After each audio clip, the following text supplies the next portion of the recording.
안녕하세요. 주토피아 채널의 제이입니다. 오늘은 2023년 하반기에 미국 주식과 달러 전망에 대해서 알아보겠습니다. 지난 시간에 2023년 미국의 증시가 상저하고로 될 가능성에 대해서 간단히 다뤄보았는데요. 가능성이 있는 이유들을 몇 개 알려드리면, 연준의 기준금리 사이클 상으로 과거 2019년의 디스인플레이션 구간과 현재 구간이 비슷한데, 그때도 1년 동안 상승장이 있었고, 미국 대통령의 4년 주기 주가 사이클로 봐도 3년차 때 주가 상승률이 가장 높았었고요. 그리고 실제로 2023년에 현재 거의 반년 동안 주가가 오르고 있죠. 그리고 미국의 부채 한도 협상이 난항을 겪고 있지만 주가는 크게 떨어지지 않고, 만약에 악재들이 해소한다면 크게 오를 수 있는 상황이고, 현재는 AI 관련주가 크게 오르면서 과거의 닷컴 버블을 이어가는 AI 버블을 만들어가고 있는 과정인 것 같아요. 과거 직전 사이클과 비교해봤을 때 2018년 12월이 금리 인상의 마지막이었기 때문에 현재랑 거의 비슷한 구간이라 볼 수 있고,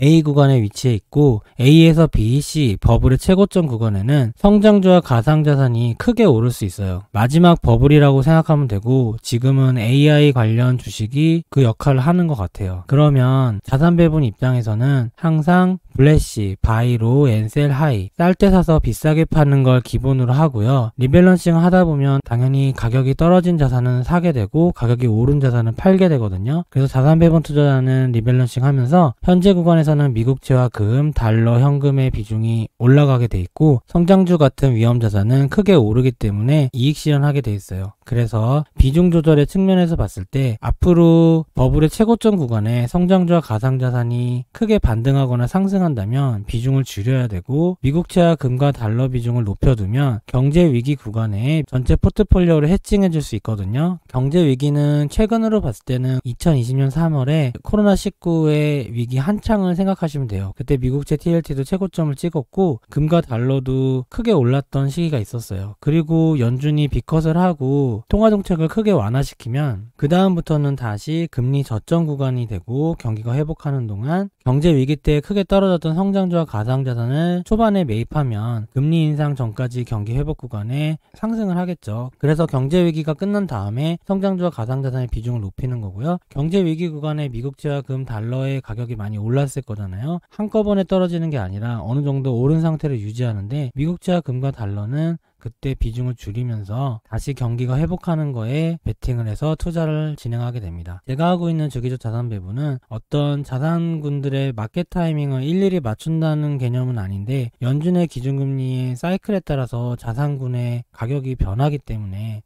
연준의 기준금리 사이클에 맞춰서 어떤 비중 조절을 하면 자연스럽게 자산군의 상승과 하락에 알맞는 투자를 하게 되는 방식이라고 보시면 될 것 같습니다. 여러 번 말씀드렸다시피 현재 구간에서는 미국채와 금, 달러를 사야 되고, 성장주와 가상자산이 반등하면 매도를 하는 게 맞는데, 구체적으로 어떤 식으로 각 자산들이 흘러갈지 궁금해하시는 구독자분도 있는 것 같아서 오늘은 위험자산인 미국 주식과 달러에 대해서 집중적으로 알아보고, 이어서 금과 미국채에 대해서도 기회가 되는 대로 알아보도록 하겠습니다. 2023년 하반기의 달러 인덱스는 어떻게 될까 생각을 해보면, 기준금리 사이클 상으로 직전 사이클과 비교하면 어느 정도 비슷한 흐름이 있기 때문에 비교를 해볼 생각이고요. 왼쪽에 있는 그림은 달러 인덱스의 최근 5년간 월봉 그래프고, 직전 사이클의 금리 고점과 예방적 금리 인하 구간은 2018년 12월에 기준금리를 상승을 멈추고, 기준금리를 유지하다가 8월 달에 처음으로 예방적으로 내렸거든요. 내린 다음에 잠깐 하락하면서 올라가다가 결국에는 세 번째까지 내리고 한 달 있다가 금융위기가 터진 거거든요. 여기 절반 정도는 기준금리 고점 유지 구간, 절반 정도는 예방적 인하 구간인데, 기준금리 고점 유지 구간에는 완만하게 달러 인덱스가 상승하는 걸 볼 수 있어요. 코스터러닝 달걀의 마지막 버블 구간 동안 상승하게 됐고, 예방적 금리 인하 구간에는 횡보를 했지만 크게 하락하지는 않았고, 금융위기가 터진 다음에 금리를 급하게 내리면서 달러 인덱스가 바닥까지 크게 하락한 걸 알 수 있어요. 그래서 시기상으로 보면 2018년 12월서부터 2020년 3월 코로나가 터지기 전까지 달러 인덱스는 완만히 상승 횡보를 했었고요. 근데 이 구간이 지금으로 따지면 2023년 6월 이후가 2018년 12월과 비슷하다고 보시면 돼요. 그래서 앞으로 이런 모습의 달러 인덱스의 흐름이 이어질 수 있다. 앞으로 이어질 건 이쪽에 그려지겠죠. 지금은 2023년 5월인데 조금 있으면 6월이고, 6월 이후에 이런 그림이 비슷하게 그려질 수 있고, 달러 인덱스도 완만히 상승하다가 금리를 인하해야 된다는 말이 나올 때쯤에는 조금 하락할 수 있고, 경제 위기가 터지면서 큰 변동성을 낸 다음에 크게 하락할 것이다. 이런 식으로 큰 흐름을 생각하시면 될 것 같아요. 그리고 달러 인덱스가 오르는 구간에는 미국 주식이 많이 오를 거고, 금융위기는 2020년 3월이었는데 이번 위기는 언젠진 모르겠죠. 근데 저번 사이클에서는 거의 1년 정도 이 금리 고점과 예방적 금리 인하 구간이 있었기 때문에 지금도 1년일지 6개월일지 모르겠지만 6개월이라면 올해 말이 금융위기가 터질 거고 1년이라면 내년 6월일 텐데, 바이든 미국 대선까지 생각하면은 금융위기가 오지 않을 수도 있어요. 바이든 정부에서는 어쨌든 금융위기를 최대한 막아보려고 할 거기 때문에 그런 것도 감안한다면 생각보다 달러 인덱스의 상승 구간이 어느 정도 기간이 있을 수 있다는 것도 대비를 해야 되겠죠. 그래서 2023년일지 4년일지 모르기 때문에 어떤 특정 구간이라고 생각을 하고, 그 특정 구간이 지난 다음에는 달러 인덱스가 하락할 거라 생각하면 되고, 그게 과거 사이클 기준으로는 코로나 이후서부터 한 1년 반 동안 2021년 10월 달까지였다 생각하시면 돼요. 근데 이번에는 금리를 예전처럼 제로 금리로 낮출 것도 아니고, 그리고 금리 사이클이 과거보다는 조금 짧아질 수 있거든요. 과거에도 1950년대에서 1980년까지 인플레이션 사이클 구간에서는 금리 사이클이 좀 짧았었고요. 1980년 이후 2020년까지 디플레이션 사이클 금리 구간에는 금리 사이클이 좀 길었었어요.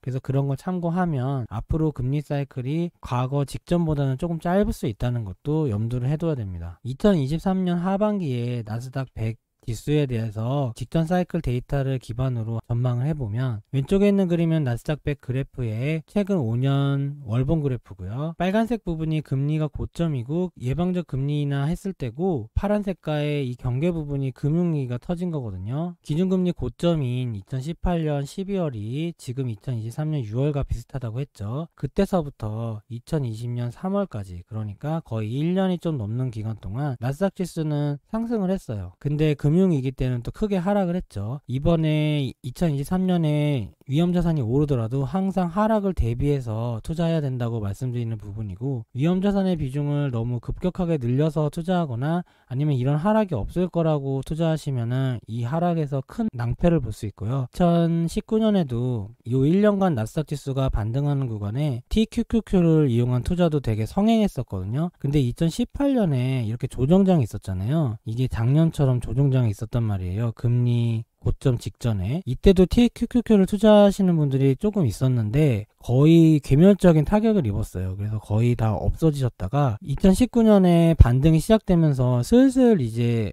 본전이 되거나 어느 정도 투자자가 늘어났는데, 지금도 보면은 1년 동안 하락했다가 좀 반등하니까 나스닥 레버리지 투자자분들이 어느 정도 본전이 되신 것 같더라고요. 근데 바로 어떤 문제가 생기는 건 아니고, 앞으로 6개월에서 1년 정도의 상승 구간에서 나스닥 지수가 전고점까지 반등한다든지 옛날처럼 전고점을 뚫고 조금 더 반등하는 이런 구간이 나온다면 당연히 TQQQ 수익이 막 크게 나겠죠. 근데 수익이 났을 때 빠져나와야 되는데, 이때쯤 되면은 빠르신 분들이나 투자 잘하시는 분들은 나오겠지만 대부분의 늦으신 분들이 이때쯤에 많이 들어가거든요. 그리고 또 크게 물려서 거의 다 손실을 입고, 이제 이런 과정이 2019년에도 있었어요. 2019년에도 저는 미국 주식을 계속 투자하고 있었기 때문에 그런 과정을 다 봤었고, 지금이 진짜로 2019년 초반이랑 분위기가 비슷한 것 같아요. 시장 분위기의 흐름이나 커뮤니티에 나오는 글들만 봐도 그런 것 같고, 그렇게 해서 나스닥 지수를 보면 이 빨간색 칠해진 부분이 앞으로 좀 일어날 수 있으니까 전고점까지 반등하거나 전고점을 뚫고 좀 더 반등하는 구간이 있을 수도 있다. 그래서 2023년 하반기에 미국 주식이 상저하고가 될 수 있다고 지난 영상에서도 한번 알려드렸죠. 근데 이런 큰 위기가 겪을 건데 이번에 위기는 좀 가볍지 않을 것 같거든요. 언젠진 모르겠지만, 그래서 대비를 충분히 해주시는 게 좋을 것 같고요. 특히 금리가 높을 때는 나스닥 지수의 하락폭이 크기 때문에 더 조심을 하셔야 돼요. 근데 지금 바로 조심할 정도는 아니고, 지금은 어느 정도 상승을 즐기면서 자산 배분 투자자들은 나스닥 ETF나 자산들을 다 이미 가지고 있기 때문에 즐거운 마음으로 익절을 잘 하면 됩니다. 그렇게 해서 이번 상승장에서 익절을 충분히 해서 여력을 만들어서 이런 위기를 대비를 해야 돼요. 나스닥을 크게 투자해서 어느 정도 높은 확률로 투자할 수 있는 거는 과거 코로나를 봐도 그렇죠. 코로나 직후에 투자해서 1년 동안만 투자했어도 이 상승량이 엄청났었잖아요. 앞으로도 그런 일이 있을 거예요. 실제로 나스닥의 비중을 늘리면서 투자하는 구간은 지금 구간이 아니고, 지금 구간에서는 나스닥의 반등이 일어나지만 비중을 줄이면서 익절해서 안전자산을 확보하는 구간, 그리고 금융위기가 터진 이후에 나스닥이 또 크게 오를 거잖아요. 그때는 본격적으로 나스닥의 비중을 높여서 위험자산의 수익을 거둬야 되는 구간이에요. 저번 사이클에서는 2020년 4번에서 2021년 10월까지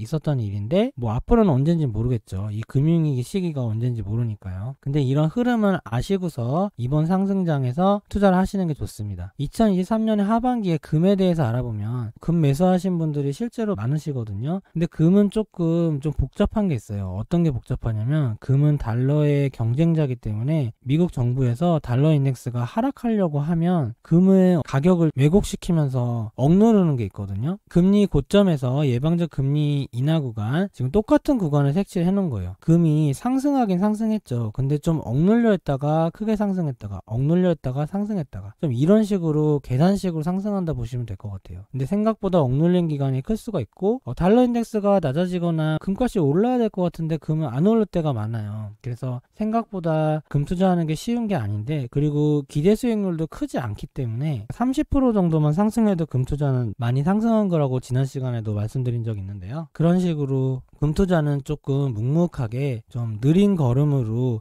조금씩 모아간다는 느낌으로 하시는 게 좋고, 어느 순간에는 금이 튀어오르는 구간이 있거든요. 분명히 다른 자산 대비. 그때 아마 다 금 투자하겠다고 몰려들겠지만 오히려 익절을 해서 투자 수익을 확정짓는 게 좋습니다. 금 상승은 일어날 거예요. 금 상승이 일어나긴 하는데 생각보다 억눌리는 구간도 있다는 거 명심하시면서 투자하시면 되고, 지난 사이클로 보면 2018년 12월서부터 2020년 3월까지 금이 지속적으로 상승하다가 다른 자산과 다르게 금은 금융위기 때 조금 변동성을 가진 다음에 또 크게 상승하죠. 아까 미국 주식 같은 거는 여기서 크게 하락하는데 금은 크게 하락하는 건 또 없죠. 그런 식으로 금을 활용하시면 되고, 금리가 낮으면은 당연히 금값이 오를 거라 생각하는데 생각보다 또 안 오를 때가 있어요. 뭐 미국 주식이 엄청 오르는데 금보다 훨씬 많이 오르니까 금에 관심이 없는 거죠. 그래서 금은 위기 이후에 상승을 했을 때 익절을 하는 게 좋다. 그렇게 대략적으로 알고 계시면 됩니다. 이번 영상의 결론은 정리해 볼게요. 2023년에 위험자산 강세장이 있을 수 있다고 지난 영상에서 얘기한 적 있었고요. 근거로는 패드 피벗이 선반영되거나 직전 사이클의 구간에도 이제 상승장이 있었으니까 비슷할 수 있다는 거, 이번 영상에서 설명드렸던 부분이죠. 그리고 4년 주기 미국 대선 사이클로도 2023년 3년차 때는 상승한 게 많았었고, 이 왼쪽 그림은 역대 1년간 상관관계가 높은 프랙탈을 비교한 건데, 과거 1년 동안 이런 흐름으로 왔는데 이런 흐름과 상관관계가 거의 유사한 차트들을 다 모아서 평균해보면 앞으로 1년은 이런 식으로 흘러가는 게 많았다는 거예요. 여태까지 설명드린 부분으로 봤을 때 미국 주식이 이렇게 상승할 가능성이 높잖아요. 근데 이 강세장에서는 위험자산을 익절하는 강세장이에요. 그러니까